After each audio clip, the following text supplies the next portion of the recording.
Hi, you're here with Melia, and I've got Deb Matlock here with me today. Deb, I've recently met you through the amazing interweb, and you're based in Colorado. Can you tell me a little bit about what you do? Absolutely, yeah. I am in Lafayette, Colorado, which is near Denver, and I'm a nature-based spiritual arts practitioner. And I work with people around exploring their sacred connection to the earth and to the animals and to the world of spirit. I'm also working on a doctoral dissertation where I'm focusing on interspecies communication with wild nature. So I'm really passionate about how we can talk outside of just the human realm. And when we connected recently, we both had this vision about connecting to nature even deeply, especially in this lead up to the busy season around Christmas and New Year. And that's what we're thinking about offering today.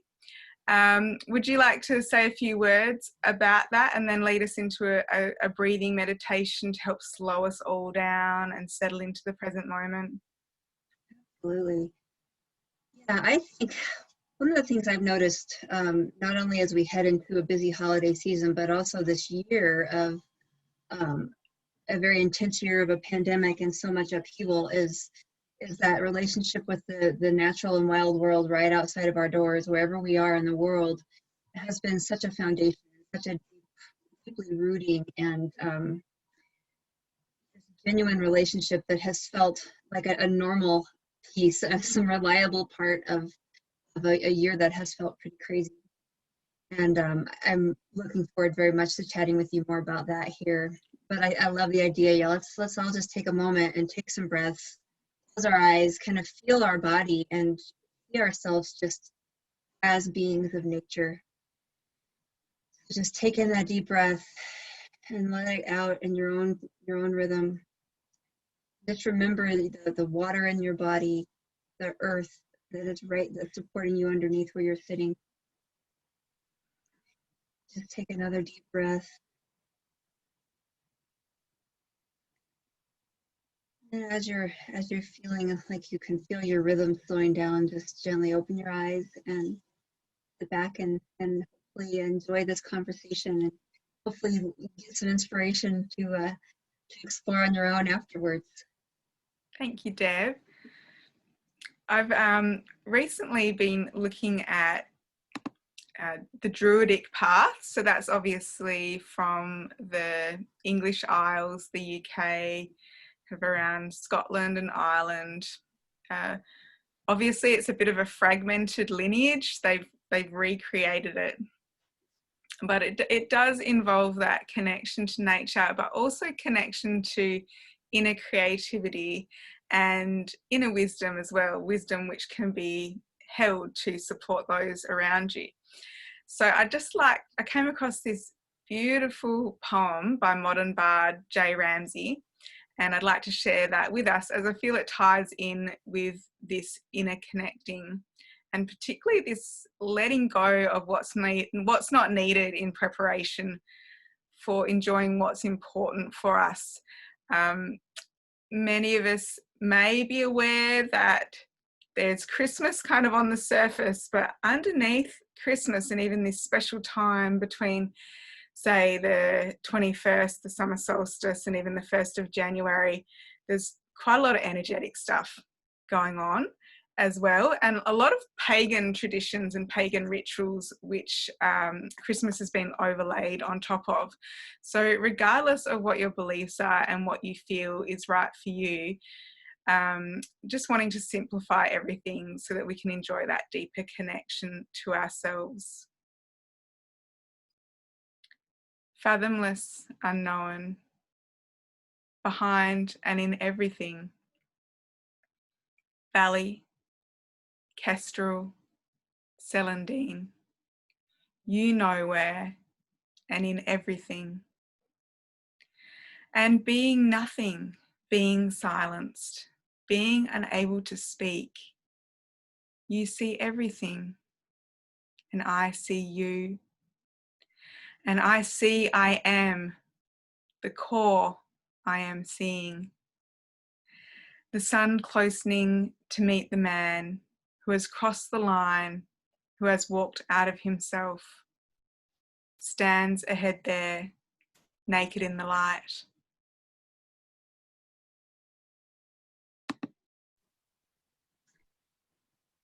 That is a really beautiful poem.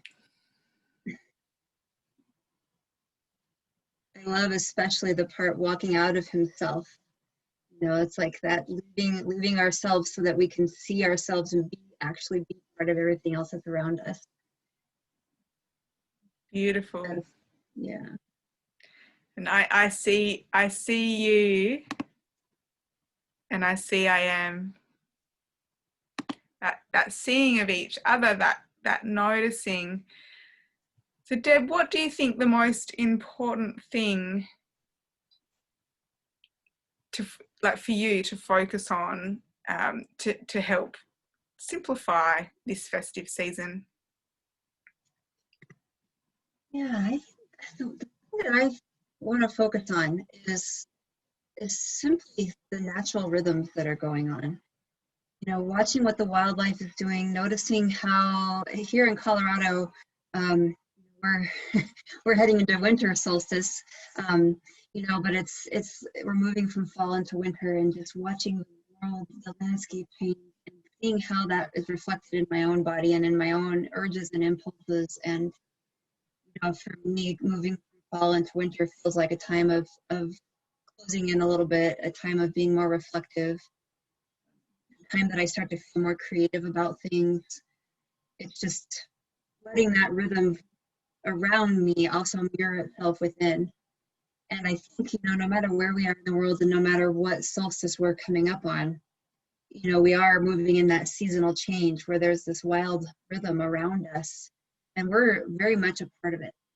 Sometimes I think our culture demands of us to not be a part of it. You know, work the same exact schedule every day and get up at this time and do, and you know, but within the realities of our obligations and responsibilities, I think we can find those moments of wild connection that I think for me really help simplify and help keep me grounded and sane when there's a whole lot of frenetic stuff going on leading into a holiday season.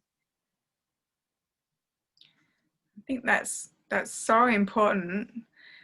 And what I get from what you've just said is really following that natural and expansion and contraction cycle that every natural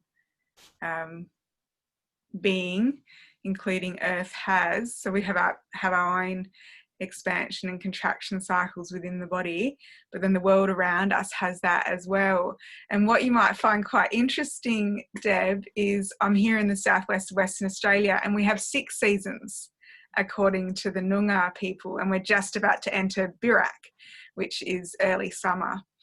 And these seasons fit so much better with the land that we live on than the traditional 4 seasons, which have obviously come from the northern hemisphere. So you're in the northern hemisphere going into winter, I'm in the southern hemisphere, and we're going into that time of expansion. So it's summer. So can you imagine celebrating Christmas? And here you go to the shops, it's all about snowflakes, Santa Claus, sleds. They even have some huskies that come in and they hook up to a sled.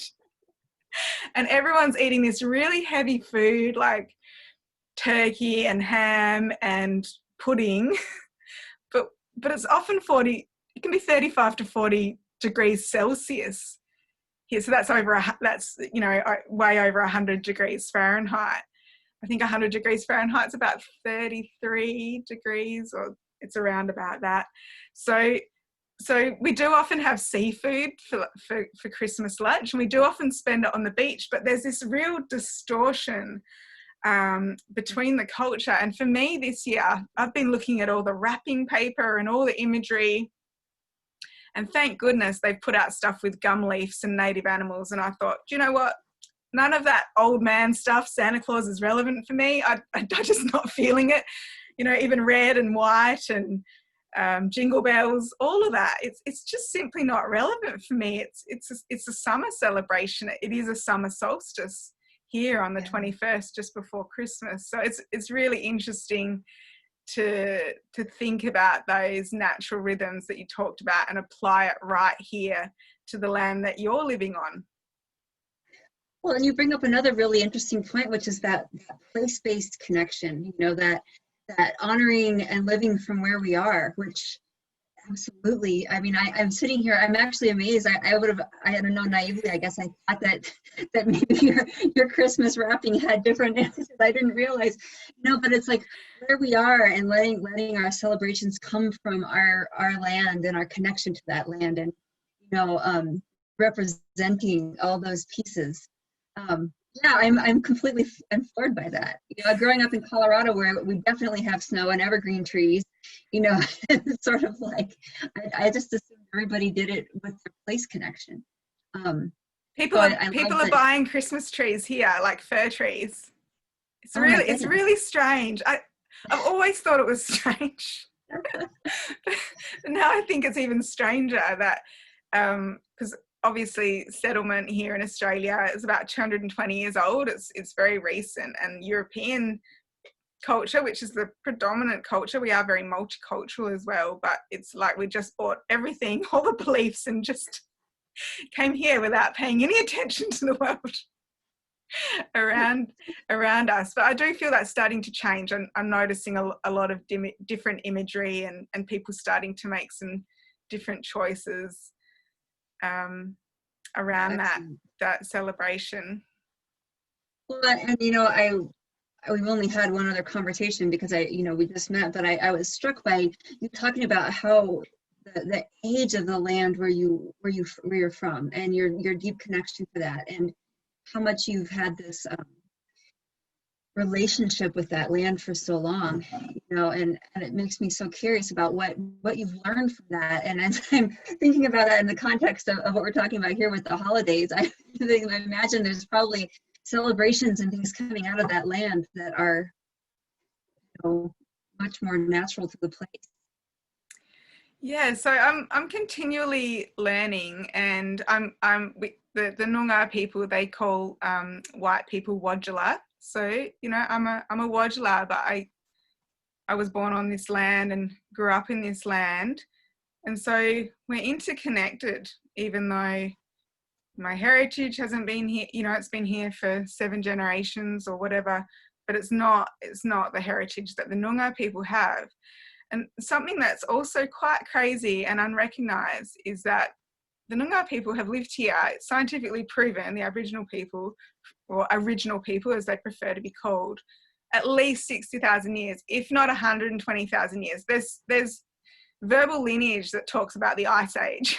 So it's going way back. And this it's almost something that people don't really understand. You know, the pharaohs, ancient Egypt, we're talking like 3,000 years ago. We're talking here 60,000 years without impacting the land that much. Obviously, they would do burning practices, but we're not talking about destroying the land, which is kind of what our culture is doing at the moment. So I think it's really important for us to just take a breath and actually look around us and see the world that we're living in and see the nature and almost ask it, what do you need right now? I think you're exactly right. It's like, ask, what stories do you want me to know? What is it that I can do in my role as a human, you know, to help, you know? And I think it's one thing for us to think about what we want to do, and certainly there's amazing work that's going on all over the world. But I think there's another step of being in that open space, like you just said, opening ourselves up and just saying, what do you need? And just letting ourselves receive whatever, and maybe we don't receive anything, but just being available for that. And then letting ourselves be surprised even by what we might be hearing. You know, I've heard gardeners, of people who are very close to plots of land, talking about, well, I didn't think that was where I was going to put the tomatoes, but I could feel that the garden was pulling the tomatoes, and then they end up with this amazing crop of tomatoes. And you know, those stories are everywhere. That interspecies communication in all the forms that it can take just blows my mind. And at the same time, it's not unusual. I think if we open ourselves and say, I wonder if this could could happen with me here today. And there's quite a lot of knowledge coming up now around our stories of humanity, our stories of interspecies and intersentience communication actually being embedded in place. So the original people talk about the song lines, the landlines, they contain the songs of the land. Places, it's almost like you go to a place and you get a download of information. It's actually a co-creative relationship. The people weren't living on the land, they were living with the land, and the land being part of their culture and part of their history. Almost like there's DNA in us that contains information, but there's DNA in the land as well, and it's a symbiotic relationship. And it's kind of the same like with standing stones in England, even the pyramids of Giza. When you look into them, it's all about the geometry, and there's information there. There's information all around us, even if it doesn't look like it. And I'm living in the town right now and noticing all the little animals that live in town. I've got little bunnies that come out and they hop around, and a little skink that sits on top, and he's breathing, spiders, possums. So kind of really connecting into this relationship with the land, and realizing that we can receive from, like, just like what you're talking about with the interspecies communication, we can receive from the land and receive from the animals and receive support, and not just be all about us. Yeah, it can, and I love that you just said that, because I think that's one of the most important pieces is, I speak for myself, I need the land and the wildlife to keep me grounded and sane. And I also need to say to myself constantly, how do I reciprocate? What is my service? And so it's not just using nature. I get very frustrated with when I see language in articles or workshops or whatever talking about using nature as a healing modality. And it's like, how about being in relationship with nature as a co-creative part of our life? And like all relationships, it's a give and take on both sides, and because obviously to survive we take, I've got water right here, it's like I ate dinner a little while ago, and asking ourselves, what can I do? And I love what you said earlier, asking the land, what do you need? And then saying, how can we be in the space to provide some of that? And when I spoke to you the first time, Deb, you mentioned about loving nature to death. And that's something that really stuck with me. We've got some beautiful local landmarks here, and they were really special to me when I was a child, but now they're all over Instagram, and it's like a massive tourist destination thing. And actually, some people are dying there because they're putting themselves in precarious positions to take selfies, and they're falling off the rocks, and they're falling in the ocean, and they've drowned. So we had a lady recently that passed away, and her body wasn't found for a month. So it's actually a little like there's something going on there where people are seeing the beauty, but they're also, it's kind of being loved to death, like what you said, and you mentioned that quite a lot of places in Colorado are being loved to death. And we do have this cultural change where people are wanting to get out of the cities at the moment. And what are your thoughts around kind of loving these places that are so precious to all of us to death through this mass tourism? Yeah, I think that is a very big issue. And like you mentioned, I live in the Rocky Mountain West of the United States, and it is a recreation haven. But I think there's a way to love a place and to get to know it and be part of it, and also not be detrimental. And I think one of the first steps is learning about the place, on multiple levels. One level, of course, is understanding the landscape and the plants and the animals and the sensitive species that might be in the area, and understanding what the pressures are already on the place. And then the other, a different level would be like we talked about a minute ago, asking, what do you need from me today? Maybe I don't need to ride my mountain bike here today. I need to sit instead and take some photographs and leave. you know, or maybe I just need to sit and close my eyes and be with this tree for an hour and then leave. Maybe I need to passively recreate. You know, maybe I need to choose when I go, you know, times that are less crowded. I think it's about a conscious awareness and a respect for the places that we want to visit and be part of. And I think it's really about knowing and educating. And I think that one of the biggest things is also about letting ourselves be disappointed. You know, if we That's the show up at a big thing. trailhead and it's really full and we really wanted to hike there today and it feels like there's so much pressure on the place and we decide to leave to honor the place. I mean, sometimes I think that has to happen too. Oh, that's just It's perfect. disappointing. Yeah, I think that's going to be my biggest takeaway from today, that allowing myself to be disappointed, but also sharing with each others that disappointment's okay. Changing plans is okay. If you're getting a no, or if you're getting a not now, it's okay to walk away. And that's what I'm going to keep with me in the lead up to the end of the year, even going into next year. Yeah, that's a really wise way to connect that too, because there may well be things just all around us as we head into the holidays that you don't necessarily want to miss out on, but if the natural rhythm of ourselves is saying, oh my gosh, no, you know, even though it's going to be probably a very different holiday for most of us around the world with what's going on with the pandemic, it's still there's that time to say not today or not now, or you know, I can just feel no, even though part of me really wants this. And yeah, it's just like the land, you know, the land would maybe want to be appreciated, but maybe not by so many people at once with 1,000 dogs and 1,000, you know, pieces of trash. And, you know, that's a good point. And the pandemic's disrupted our natural global rhythm. So it's a perfect opportunity for us to connect deeper inside of ourselves to our own rhythms, even if that involves disappointment, saying no, choosing not to do something. Yeah, and you know, the pandemic has also, I think, provided us the opportunity to connect with the wildness wherever we are.